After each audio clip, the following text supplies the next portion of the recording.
Can Michael B. Jordan defeat his newest challenge, being a director? Let's talk about Creed 3, 2023's newest entry into the Rocky franchise. Welcome to my non-spoiler review of the movie. This one does find star Michael B. Jordan reprising his role as Adonis Creed once again, taking the reins of such other filmmakers like Sylvester Stallone and Ryan Coogler. And the question is, could this story work? Could this movie work under his supervision? This is Michael B. Jordan's first attempt at directing a film. He once again portrays Adonis Creed. Tessa Thompson reprises her role as his wife Bianca, and they introduce Johnathan Majors, the same one who plays Kang in the MCU, as Damian Dame Anderson, or Diamond Dame Anderson, a new face to the franchise that is new to everybody except for young Adonis Creed. Yes, indeed, the story of this movie is that the past can return, like what they said for Turtles 2 Secret of the Ooze, the past returns, and what happens when the past hits you literally and figuratively right in the face. The behind the scenes drama going into this movie, we got to get that out of the way right now. This is my no BS, non spoiler review. And what I'm about to say is not a spoiler if you've been following the story, but Sylvester Stallone has not been in the best of spirits when it comes to this film, namely pointing the finger at the Winkler family, the producers, because they sort of took this away from him. But they put it in the hands of Ryan Coogler, Keenan Coogler, and Zach Balin, who share the story writing credits. And I'm glad that the Cooglers are involved in the writing process, because without Rocky, without Sylvester Stallone being there, man, it sort of loses that, that sort of backbone, that the heart of the film, the heart of this franchise has been the story of Rocky. But this story is not about Rocky, it's about Creed. However, I will say this, and others have said the same thing, Rocky's presence is definitely missing in this film.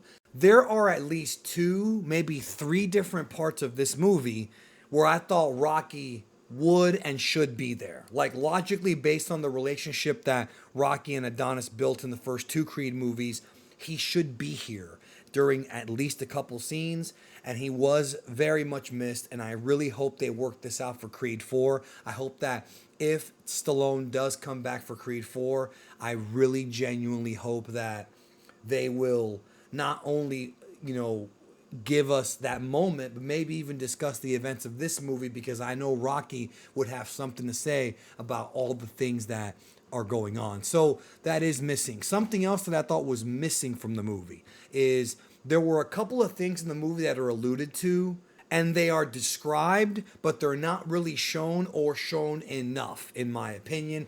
Now, I'm going to go more into that in my spoiler review, but non-spoiler, does this movie work without Rocky being in it?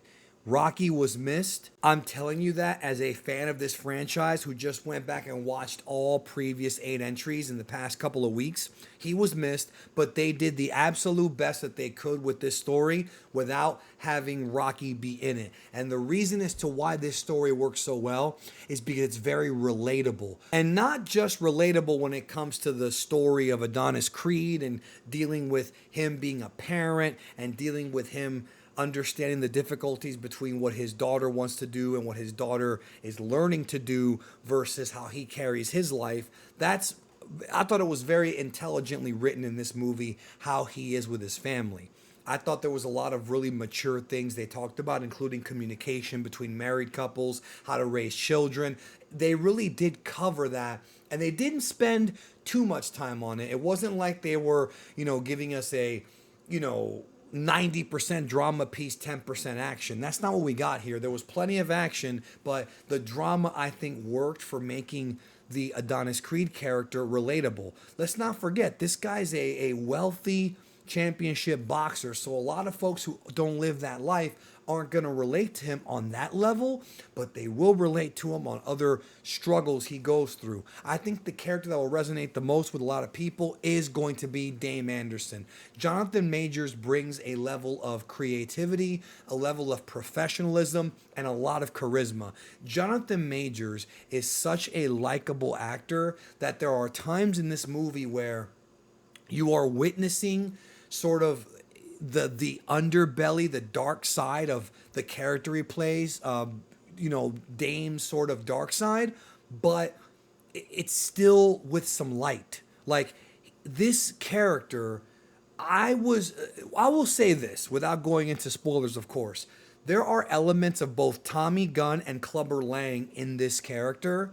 There are definitely elements, the anger of Clubber Lang, the hunger of Clubber Lang, the lack of really being appreciated and being abandoned, like what Tommy Gunn went through. There's a lot of Tommy Gunn and Clubber Lang in Dame Anderson, but yet somehow, because of his story and because of the way that Majors carries him, he still somehow ends up being pretty likable. And there are some parts of the movie where they really do sort of hammer home things to make you dislike him, but they didn't go that far. They could have told this story from the perspective of, oh my God, I want to see Adonis kill this guy by the end of the film. That's how they've done it with other movies like, for example, Rocky 3 and Rocky 4, and even Rocky 2 to a degree. You want to see Rocky overcome Apollo in Rocky 2. But in this movie, I felt something very different. I felt this genuine sense of a friendship falling apart. This movie is so damn powerful when it comes to friends from childhood, how they would interact if they haven't seen each other for decades, how they would see each other, especially with how the two lives have completely gone in different directions, and how when they are brought back together due to circumstance, how things just fall apart. And it's unfortunate because does Dame act like an ass? Absolutely, but he still has a reason to behave the way that he did. You kind of understand where he's coming from. You kind of get it, and by the end of the movie, especially in the climactic fight, it does become sort of this battle of the heroes situation where you're like, man, they're going at it like how men do it. We're gonna resolve it in the ring, the way it should be done, like professionals, but it's unfortunate because it didn't have to go this way, but it's just what happens when, you are like a caged animal for so long. There's an adjustment period. And I think that this movie really shows the adjustment period played by Dame Anderson. One of the things the movie was missing, however, and I think there's probably deleted scenes of this, is that there are some scenes with Dame Anderson that I thought would have been important to have in the movie, and they're not there. Now, are they hurting the movie not having them there? No, not really. It's just things that I wanted to see that were discussed on screen, but we didn't see them on screen. Stuff that had happened in between scenes or whatever. I don't know if those were actually shot. I don't know if they'll be on the 4K Blu-ray. I couldn't tell you, but I hope there's more with this character because he's definitely a complex character, and I think he'll end up being a lot of folks will relate to it. I think a lot of folks will relate to it. The movie's definitely got a different flavor. It definitely has a different flavor, both with the soundtrack. It shows some really interesting tracks, as well as with the acting and with the characters. There's definitely a different spice to this movie that wasn't in the previous entries. Michael B. Jordan tries new things here. Michael B. Jordan tries a different approach to how to write an antagonist. This guy, Dame Anderson, I said he was similar. He had aspects of Clubber Lang and Tommy Gunn in his DNA, but very small aspects, very, certain character, flaws, but he's a totally different kind of cat. And the way his journey goes in this movie is totally different. The movie did things that I was not expecting and also portrayed, Majors as like a seriously hungry guy who never got a break, and it's when you find out about his backstory and how he ties into Adonis, it's damn near heartbreaking. It is a heartbreaking and sad story. There are other moments in the film that are heartbreaking and sad that really do test Adonis. So the movie is a very mature approach to this franchise. Michael B. Jordan, despite being a younger filmmaker, is very mature with how he handles this character. The movie is a very, very intelligently written movie. I thought that the way it went surprised me.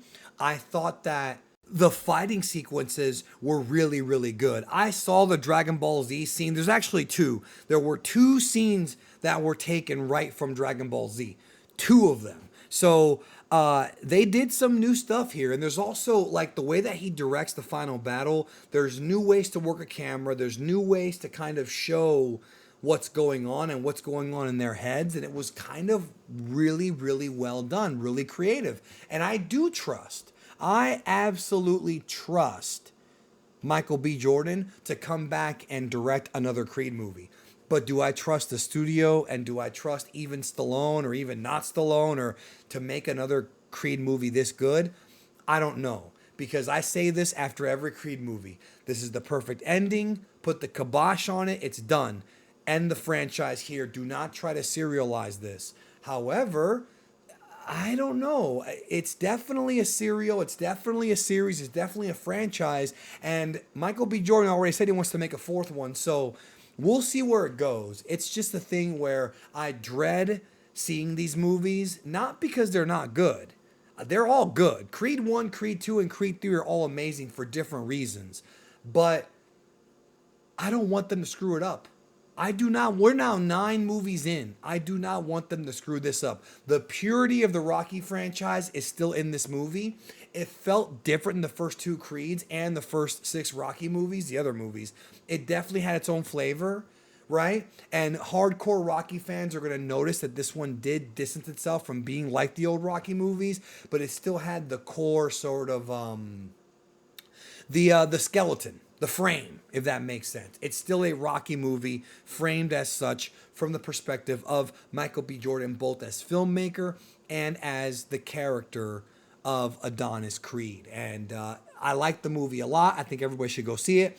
It's phenomenal. It fits right there with the other 2 Creed movies. I may end up liking this the least out of those 3, but that is not a bad thing because they're all fantastic movies. This one, if the other ones are A plus, this one's like an A, just an A, because there's no real flaws in the film except that obviously I was missing Rocky, and there's a couple things I wish they would have shown. But the movie itself, it's just, I'm nitpicking if I say this. They did so many cool things.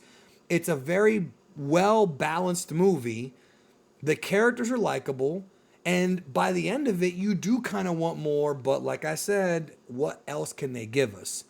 It's a satisfying story nevertheless. So go see this movie. Bring your Kleenex. You're going to have a real emotional time watching this, whether you're a man or a woman.